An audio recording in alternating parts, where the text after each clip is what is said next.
Tony Stark के iron man के character को हम सब पसंद करते हैं, एक जीनियस, कूल, इंटेलिजेंट बिजनेसमैन। और हम में से कई लोग सोचते हैं यार काश कोई रियल लाइफ में भी ऐसा होता। सो डोंट वरी, आज हम रियल आयरन मैन और उनके पागलपन के बारे में बात करेंगे, जो कि ऑब्वियसली हैं इलॉन मस्क। इलॉन मस्क पैदा हुए थे 28 जून 1971 में। वो बचपन से ही बहुत शार्प थे। ये इस बात से पता किया जा सकता है कि एक बार जब इलॉन मस्क के फ्रेंड ने उनसे कहा, इलॉन वो देखो मून, ये हमसे बिलियंस ऑफ बिलियंस किलोमीटर दूर है। लेकिन इलॉन ने कहा नहीं, टू बी एग्जैक्ट ये बिलियंस किलोमीटर नहीं, ये सिर्फ 3,84,400 किलोमीटर दूर है। और इलॉन के दोस्त ने कहा, इलॉन की मदर कहती हैं कि इलॉन ने फोटोग्राफिक मेमोरी डेवलप कर ली थी। अगर घर में किसी को भी क्वेश्चन पूछना होता था तो सब फैमिली मेंबर्स कहते थे, उस जीनियस बॉय को बुलाओ, यानी इलॉन मस्क को बुलाओ।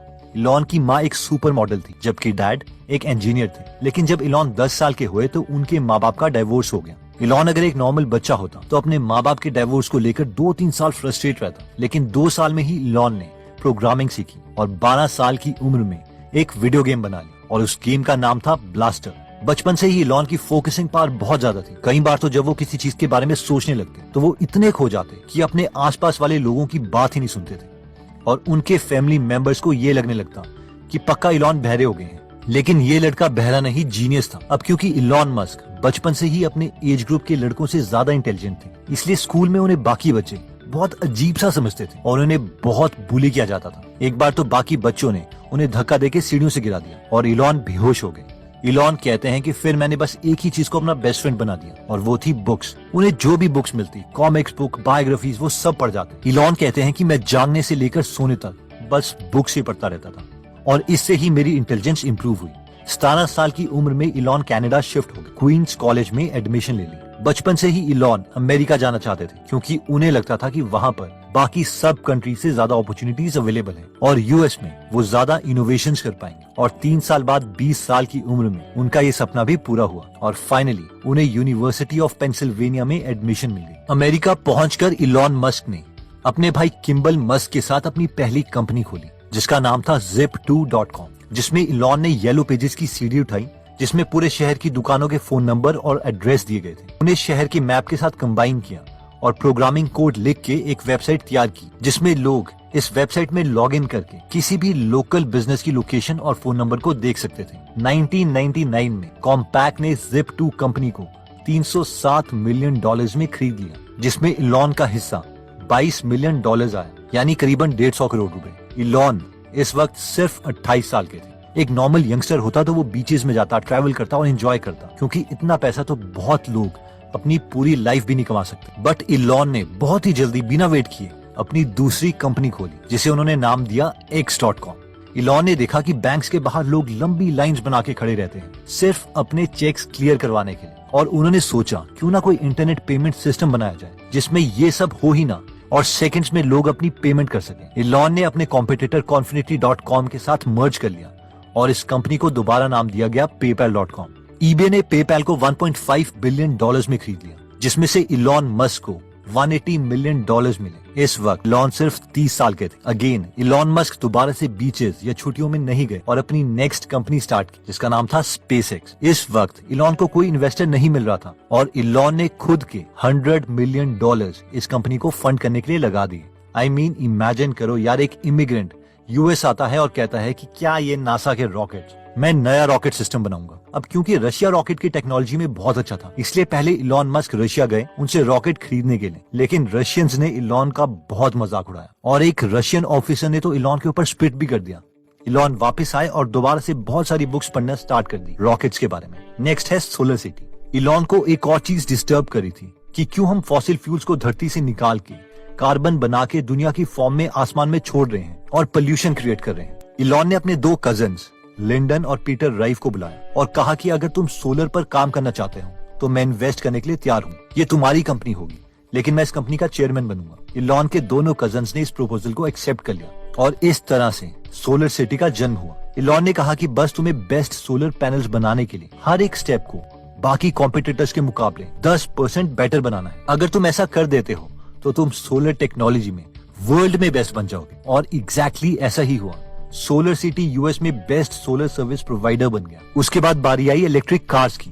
इलॉन इससे भी इम्प्रेस नहीं हुए और उन्होंने कहा कि मैं इलेक्ट्रिक कार्स बनाना चाहता हूँ ताकि हम नॉर्मल कार्स को रिप्लेस कर सकें और दुनिया से कार्बन एमिशन को कम कर सकें। इलेक्ट्रिक कार्स में कोई भी इन्वेस्ट करने को तैयार नहीं था, क्योंकि सबको लगता था कि ऐसी कंपनीज में इन्वेस्ट कर उन्हें उनकी इन्वेस्टमेंट पर कभी रिटर्न मिलेगा ही नहीं।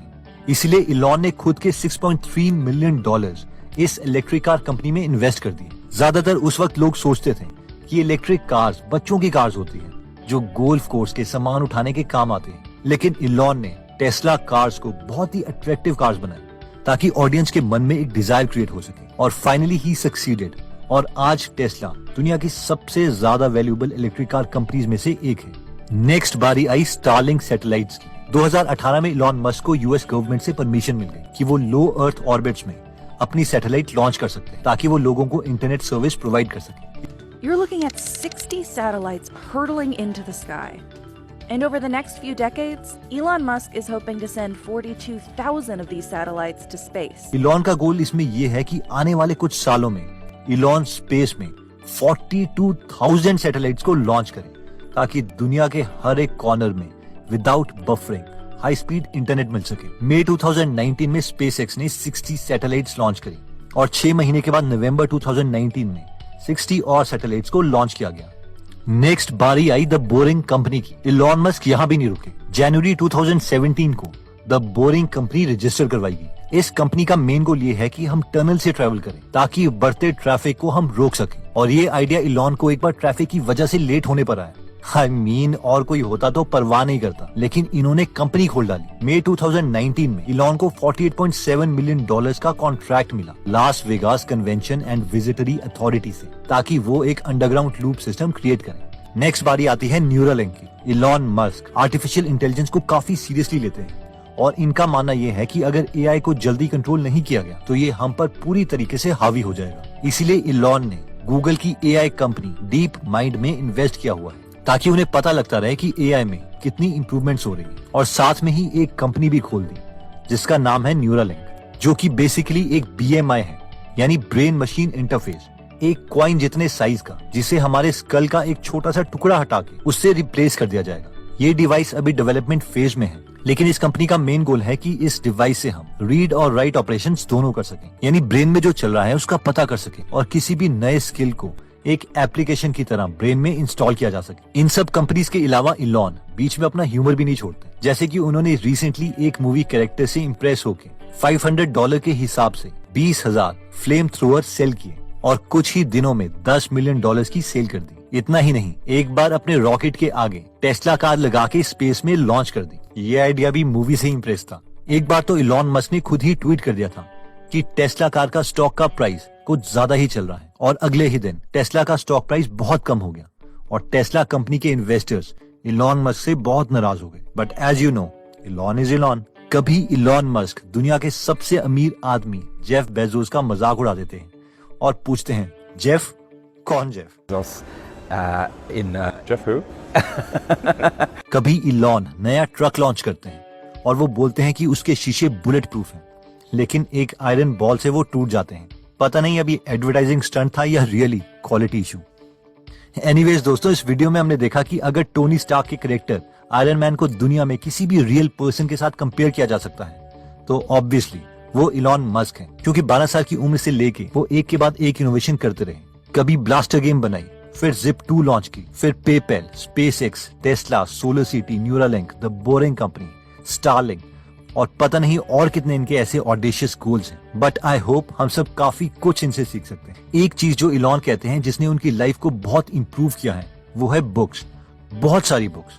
इलॉन कहते हैं कि उन्हें बायोग्राफी ज्यादा पसंद है क्योंकि हम औरों की लाइफ से बहुत कुछ सीख सकते हैं।